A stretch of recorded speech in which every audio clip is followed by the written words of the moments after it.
안녕하세요. 조윤 목사입니다. 오늘은 너희는 나를 누구라 하느냐 그 유명한 질문 거기에 대한 이야기를 한번 나눠볼까 합니다. 누가복음 9장 18절로 20절에 있는 말씀을 제가 한번 읽어보겠습니다. 예수께서 따로 기도하실 때에 제자들이 주와 함께 있더니 물어 이르시되 무리가 나를 누구라고 하느냐 대답하여 이르되 세례 요한이라 하고 더러는 엘리야라 더러는 옛 선지자 중에 한 사람이 살아났다 하나이다. 예수께서 이르시되 너희는 나를 누구라 하느냐 베드로가 대답하여 이르되 하나님의 그리스도시니이다 하니. 아멘. 여러분, 오늘 이 본문의 말씀은 사복음서에 다 기록된 말씀입니다. 그만큼 중요하죠. 여러분도 그 베드로의 고백, 주는 그리스도시요 살아계신 하나님의 아들입니다. 이 고백을 다 기억하고 계시잖아요. 그만큼 오늘 이 본문의 말씀이 굉장히 중요합니다. 여러분 혹시 노트르담 드 파리라고 하는 뮤지컬을 보셨는지요? 원래는 그 빅토르 위고라고 하는 삼총사나 이런 걸 쓴 사람 말입니다. 프랑스 유명한 소설가의 작품입니다. 소설이죠. 저는 어렸을 적에 그 노틀담의 꼽추라고 하는 제목의 축약된 거죠. 원래 이 원본은 600페이지가 넘는 아주 방대한 분량인데 저도 아직 그 원전은 다 읽어보지는 못했어요. 언젠가 한번 읽어보리라고 소망 갖고 있습니다. 왜냐하면 그 어떤 그 콰지모도라고 하는 꼽추, 또 에스메랄다라고 하는 집시 여자, 또 프롤로라고 하는 그 아주 사악한 대주교, 이런 이야기로만 우리는 기억하는데 실제로는 그 노트르담 드 파리라고 하는 소설 속에는 그때 당시 1480년 이때 당시에 어떤 그 프랑스의 사회상이 잘 기록되어 있다고 그래서 역시 고전이란 그런 의미가 있는 거겠죠. 근데 하여간 이 노트르담 드 파리라고 하는 그 뮤지컬을 보면 대성당들의 시대라고 하는 유명한 그 뮤지컬 노래로 시작을 하잖아요. 저는 그 노래를 처음에는 그 의미를 잘 몰랐는데 이렇게 곰곰이 들어보니까 야, 이게 정말 대단한 노래구나, 대단한 가사구나라는 생각을 하게 됐어요. 왜냐하면 그 내용에 보면 중세 시대는 성당들의 시대잖아요. 여러분 노트르담이라고 하는 게 어떤 지명 이름이 아니라 원래 대성당이라는 뜻이잖아요. 그러니까 옛 사람들은 글을 모르고 특별히 이제 성경을 잘 읽을 수가 없으니까 그때는 번역된 성경이 없잖아요. 그러니까 건축물을 가지고 모든 걸 설명을 한 겁니다. 그래서 돌 위에 유리 위에 역사를 쓴다고 하잖아요. 스테인드 글라스를 말하겠죠. 돌은 대리석이고 이 돌 위에 돌들이 쌓였다. 그러니까 성당의 건축물 속에 모든 중세 사람들의 생각과 신앙이 표현되어 있는 겁니다. 그때는 대성당들의 시대였던 거죠. 그 성당을 보면서 사람들이 어떤 그 자기 신앙심의 어떤 출발과 마지막을 모든 것을 다 거기에다 쏟던. 근데 구텐베르그가 이제 활자를 발명하고 나서는 성경이 보급이 되잖아요. 그러니까 여러분 마틴 루터도 그 사람의 가장 큰 공적이 이렇게 비텐베르크라고 하는 조그마한 마을 거기 성당 문에 이렇게 95개도 반박문을 붙였다. 요렇게 저나 여러분은 종교개혁의 시발점이다 이렇게 생각하지만은 실은 그게 아니고요. 마틴 루터의 가장 큰 신학적인 공헌은 독일 말로 성경을 번역했다는 겁니다. 그러니까 대성당들의 시대가 무너지는 것은 결국은 활자의 시대가 돌아온 거예요. 활자의 시대가 뭘 의미합니까? 성경을 읽기 시작했다는 거예요. 누가? 사람들이. 그러니까 성경 말씀을 왜곡하는 것이 이제는 끝나버린 거죠. 그러니까 원래 성경이 무엇을 우리에게 말하고 있는가를 들려주는 시대가 되었기 때문에 성당들은 무너지고, 사랑하는 여러분, 이제는 사람들이 하나님의 말씀을 읽고 제대로 받아들이는 시대가 왔다는 겁니다. 여러분은 어떠십니까? 오늘날 우리는 성경을 이렇게 다 읽고 있으니까 우리가 성경을 다 알고 있다고 볼 수 있을까요? 사랑하는 여러분, 대부분의 사이비 이단들의 출발은 성경 말씀을 왜곡하는 데서 출발을 합니다. 저나 여러분도 성경 말씀을 잘 알지 못하면 사랑하는 여러분 엉뚱한 길로 빠져들게 되겠죠. 성경이 말하고 있는 가장 큰 질문은 뭘까요? 빌라도는 예수님을 앞에 두고 진리가 무엇이냐 이렇게 묻습니다. 맞습니다. 진리가 무엇이냐? 성경은 진리가 무엇인가에 대해서 들려주는 책입니다. 그럼 여러분 성경에서 가장 중요한 질문이 어떤 질문인 줄 아세요? 너희는 나를 누구라 하느냐예요. 즉 성경은 예수가 누구신가라고 하는 것을 설명하고 있는 책입니다. 그러니까 성경의 가장 큰 질문은 예수는 누구시냐 하는 거예요. 오늘 베드로가 대답하잖아요. 예수는 그리스도시라고. 예수는 우리의 구원자라고. 여러분 이것이 성경의 핵심입니다. 성경은 천당이 어떻고 지옥이 어떻고 이걸 말하는 게 아니에요. 천년왕국이 어떻고 우리가 하늘에서 받을 상급이 어떤 거냐 이것을 말씀해 주는 책이 아닙니다. 성경은 예수가 누구시냐라고 하는 것을 우리에게 알려주는 책이에요. 가장 중요한 질문이죠, 여러분. 근데 우리는 이 질문을 놓치고 우리들의 경박한 호기심을 쫓아가고 남들이 말하는 것들에 마음을 이렇게 쏟기 마련입니다. 그러면 이제 성경과 성경이 말씀하고 있는 진리는 그저 멀리 가버릴 뿐이고 우리들의 호기심만 남는 겁니다. 예수는 누구신가 관심이 없어요. 예수는 구세주, 예수는 구원주, 주는 그리스도시요 살아계신 하나님의 아들입니다. 아니 교회 다니는 사람 치고 그 모르는 사람이 누가 있습니까? 그냥 맞아요. 앵무새처럼 그저 이렇게 되풀이만 하고 말 뿐이지 정말로 예수가 무엇의 구세주가 되시는지 사랑하는 여러분 여기에 대해서 우리는 관심을 두고 있지 않습니다. 철학은 인간이 무엇인가? 세상은 무엇인가? 우주는 무엇인가? 삶은 무엇인가? 진리는 무엇인가? 선이란 무엇인가? 이런 것들을 묻고 있습니다. 이건 철학적인 질문이죠. 성경은 뭘 묻고 있느냐? 예수는 누구신가를 묻고 있어요. 저나 여러분이 교회를 다니면서 그래서 우리는 신앙생활을 하면서 저나 여러분이 물어야 할 질문은 예수님은 누구신가라고 하는 겁니다. 저는 그리스도시요 구세주라는 뜻이잖아요. 무엇에서 우리를 구원하신다는 겁니까? 죽음으로부터 사망으로부터 우리를 구원하신다는 것 아니에요. 성경은 인간의 존재를 결국은 죽을 수밖에 없는 존재라고 설명을 합니다. 근데 왜 인간이 죽을 수밖에 없는 존재가 되었는가? 하나님으로부터 벗어났기 때문이다.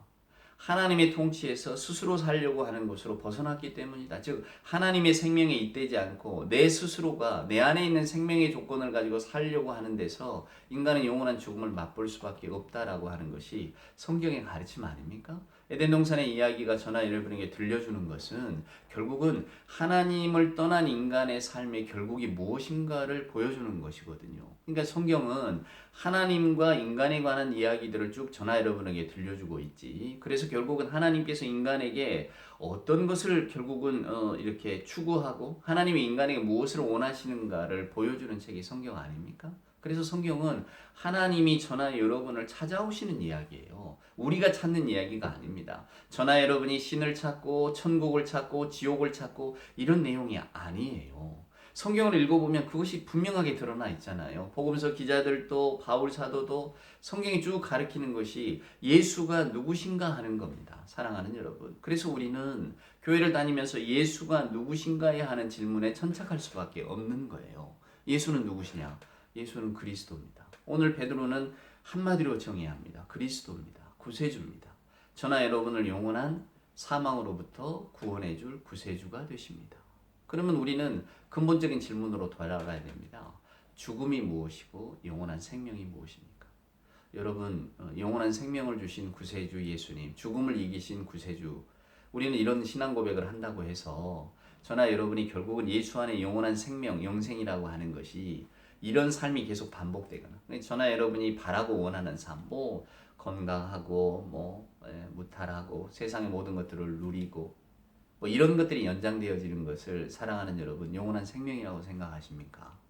오늘 저나 여러분은 거기에 머물러 있는 경우가 많습니다. 마치 천국은 이 세상에서 이루지 못한 것들을 다 이룰 수 있는 그래서 신앙생활이라고 하는 것은 마치 그것에 대한 보상처럼 우리가 생각하고 또 그것처럼 가르쳐지는 곳들이 많잖아요. 그러니까 기껏해야 신앙생활이라고 하는 것이 그저 이 땅에서도 좀 잘 살았으면 좋겠고 그저 우리가 육신이 죽을 때 해도 하나님이 보호하사 좀 하나님의 나라에서 좀 편안한 삶을 계속 누렸으면 아니면 건강한 삶을 계속해서 반복했으면 1000년 동안 내가 예수와 더불어 왕노릇하는 삶. 왕노릇이 뭡니까? 결국은 세상의 모든 것을 다 내가 손아귀에 쥐는 그런 삶을 좀 살아보고 싶은 그런 욕망들 아니겠어요?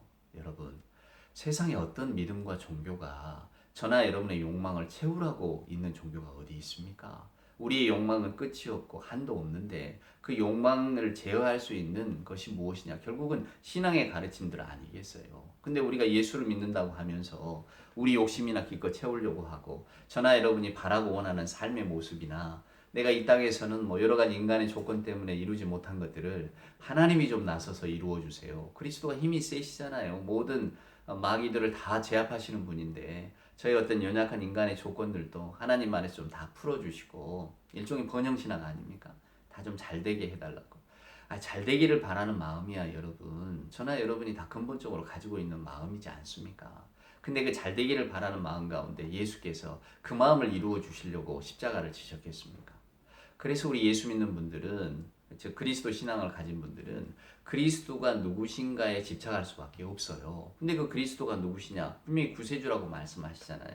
근데 그 구세주라고 하는 그 의미 자체가 결국은 저나 여러분을 영원한 사망 가운데서 건져내서 하나님의 영원한 생명으로 인도하시는 분이다. 우리가 그리스도를 힘입어서 하나님의 생명세계에 들어갈 수 있게 됐고 맛보게 되었다라고 하는 것을 성경이 저나 여러분에게 이렇게 가르쳐 주고 있는데, 과연 그 생명세계가 무엇이냐라고 하는 것을 우리는 다 궁금할 수밖에 없잖아요.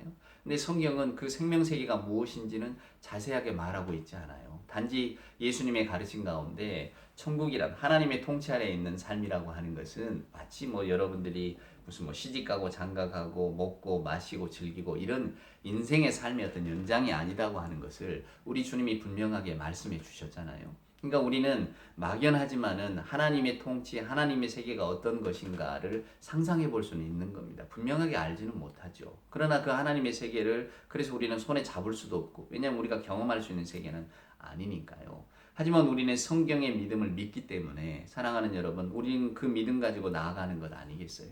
여기에 이제 우리에게 주어진 어쩌면 숙제, 딜레마 같은 게 있는 겁니다. 자, 자연과학이 가리키는 세계에는 사랑하는 여러분, 하나님의 통치는 없는 거예요. 스티븐 호킹이라고 하는 그 과학자의 말처럼 마치 우리의 삶, 우리의 뇌 뭐 다 컴퓨터 같아서 그냥 전원을 뽑아버리면 그냥 딱 암전 끝나는 것이다. 과연 우리의 생이 그럴까? 과학자들은 그렇게 많이 설명하는 것 같습니다. 그러나 성경은 저나 여러분에게 하나님 안에 영원한 생명이 있고 그 영원한 생명의 디딤돌, 뭐 어떤 그 징검다리가 되신 분이 바로 예수 그리스도, 영원히 죽을 수밖에 없는 우리를 하나님의 영원한 생명으로 인도하신 분이 바로 그리스도시고 그분이 바로 부활의 첫 열매가 되셨다고 가르치지 않습니까? 그래서 오늘 저와 여러분 앞에 놓인 숙제는 과연 우리는 자연과학의 합리적 이성을 표방하는 자연과학의 가르침을 따라갈 거냐, 아니면 믿음의 세계 속에서 하나님의 이 진수를 믿을 거냐라고 하는 겁니다. 여러분, 물론 신앙이라고 하는 것이 말할 수 없는 겁니다. 그러니까 비트겐슈타인이라고 하는 철학자의 말처럼 말할 수 없는 것에 대해서는 침묵할 수밖에 없죠. 왜냐하면 언어 세계를 벗어난 것이잖아요. 근데 성경은 그 언어 세계를 벗어난 하나님의 영원한 생명에 대해서 지속적으로 말씀해주고 계세요. 그리고 성경 기자들은 다 거기에 대한 믿음을 가졌던 분들입니다. 여러분은 어떤 길을 택하시겠습니까? 저는 자연과학의 설명보다는 오늘 성경의 설명을 믿으려고 합니다. 그것이 제 믿음입니다. 그래서 오늘 여러분에게도 이 말씀을 드리는 거예요. 이제 여러분은 과학의 설명을 따를 것인지 아니면 하나님의 말씀, 성경의 말씀을 믿을 것인지 결국 그것은 우리들의 선택입니다. 제가 기도하기는 주의 성령께서 여러분들을 하나님의 말씀을 믿는 쪽으로 이끌어 주시기를 간절히 바랄 뿐이죠. 그래서 여러분, 오늘 이 누가복음의 말씀을 읽으면서 저나 여러분이 먼저는 경박한 호기심에 빠지지 마셔야 됩니다. 천국이 어떤 곳일까? 지옥은 어떤 곳일까? 천국에서 나는 어떤 삶을 살게 될까? 성경은 막연하게 그저 언어로 표현할 수 없는 절대적인 하나님의 세계를 표현하기 때문에 여러분, 세상에 무상한 게 뭐가 있습니까? 다 변하잖아요. 다 세상은 이렇게 변하게 되어 있습니다. 오직 변하지 않는 분은 한 분 하나님. 그 하나님에 관해서, 그 하나님의 통치에 대해서 성경이 설명할 때에 우리 인간의 언어로 어떻게 그걸 설명할 수 있겠습니까? 그래서 우리는 분명하게 알 수 없지만 그러나 하나님의 통치, 하나님의 세계, 하나님의 영원하신 생명을 믿기 때문에 오늘 이 말씀을 아멘하고 받아들이는 건 아닙니까? 그리스도가 나의 구세주가 되신다고. 나는 당연히 다시 오실 구세주를 믿고 있다고. 세상은 하나님의 어떤 도래와 더불어서 종말이 올 것이라고. 우리는 다시 오실 주님을 기다리는 공동체 아닙니까? 그래서 막연하지만 이것을 믿고 있는 겁니다. 설명할 수는 없지만. 이제 우리는 그 본문 앞에 그 숙제 앞에 놓여 있는 거예요. 그래서 여러분들이 우리가 내가 죽었다가 천국을 보고 왔어요. 지옥을 보고 왔어요. 요즘도 이런 간증들이 넘쳐나잖아요. 물론 우리들의 믿음을 어떤 식으로든 더 확고하게 하겠다는 그런 의도는 저도 짐작은 합니다만은, 그러나 그걸 정말로 문자 그대로 믿으면서 세상은 이런 곳이야, 하나님의 나라 천국은 이런 곳이야, 이런 경박한 호기심에 빠지지 않으시기를 바라고, 둘째는 이 경박한 호기심을 넘어서 내가 성경의 비밀을 다 깨달았노라고 마치 사이비단이 하는 것처럼 이런 유혹에도 넘어가지 않으셨으면 좋겠고, 또 세 번째는 우리가 세상을 살아갈 때 내가 경험하는 것 이상의 세상은 내게는 없다. 사랑하는 여러분, 마치 합리적이고 과학적인 세계관 같지만은 결국은 내가 모르는 것은 없다라고 하는 어떤 일종의 과도한 교만 아닙니까? 내가 모르는 것이 존재하는 얼마나 넓은 세계 아니에요. 근데 내 과학적인 지식이나 내 판단 속에 들어오지 않는 세계, 또 내가 경험하지 않는 세계는 존재하지 않은 거기 때문에 나는 그것을 믿지 않기로 했다. 뭐 이런 뭐랄까 이런 그 성급한 결단에도 이르지 마시기를 바라고요. 주는 그리스도십니다. 이것이 결국 성경의 고백인데 그 고백이 내 고백이 될 수 있도록 정말로 하나님의 나라, 하나님의 영원한 생명, 그 생명에 대한 소망을 내가 갖는 삶을 살 수 있도록 저나 여러분의 신앙을 그렇게 확립해 간다면 오늘 이 성경의 말씀, 오늘 베드로의 고백이 곧 나의 고백이 될 것이고 저나 여러분은 더 깊은 어떤 신앙의 세계로 들어갈 수 있을 거라고 생각합니다. 부디 바라기는 주는 그리스도시요 살아계신 하나님의 아들입니다 라고 하는 이 베드로의 고백이 저나 여러분의 삶의 고백이요 신앙의 고백이 되기를 소원합니다.